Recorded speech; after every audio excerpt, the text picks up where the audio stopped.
My name is Ed Garcia Conde, and I'm a writer and journalist in the South Bronx, covering the Bronx via my blog called Welcome to the Bronx for the last 10 years.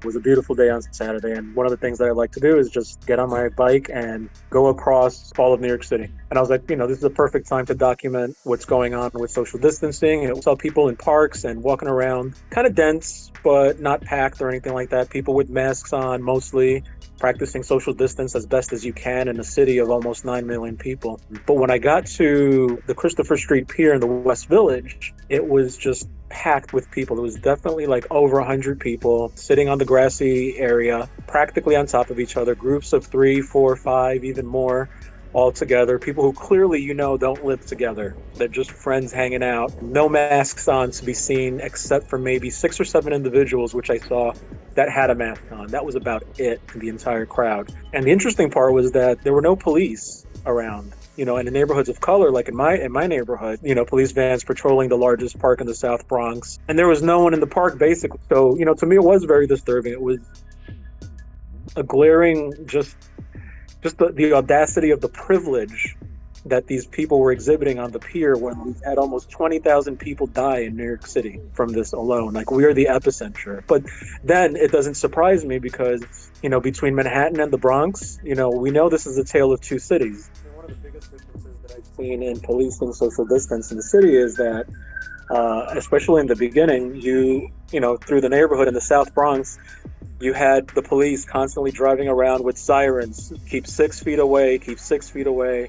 You have police at the supermarket outside, some of them in the pharmacies to make sure that, people are practicing social distancing. And then when you get to Manhattan, you don't really see, especially into, the wealthier, more affluent neighborhoods that are less of color. You don't see that happening. I guess in the police force's eyes, people of color need to be policed and we need to be told what to do.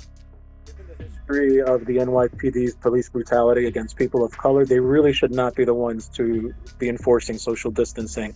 I mean, on one hand, I do get it. They are an intimidating force so that, people think that maybe that's going to help. Everyone's on edge. So many people are unemployed right now, and adding police presence to people who have no jobs right now, people who can't pay their rents, people who don't know where their food is going to come from. That's not the right picture because you're criminalizing the poor is what you're doing, basically. But overall, when you go on social media, you see the people of color being criticized, the people in low-income neighborhoods being criticized for doing the same thing that everybody else is. It's hard in the Bronx for social distancing because you still have, a lot of the frontline workers, a lot of the essential workers are people of color. We need an end to this abuse that continues to happen, because how many conversations are we going to have of what we already know to be true? For example, how many people I had encountered on social media telling me that my picture was old. How could people be so irresponsible? And you know what the difference was?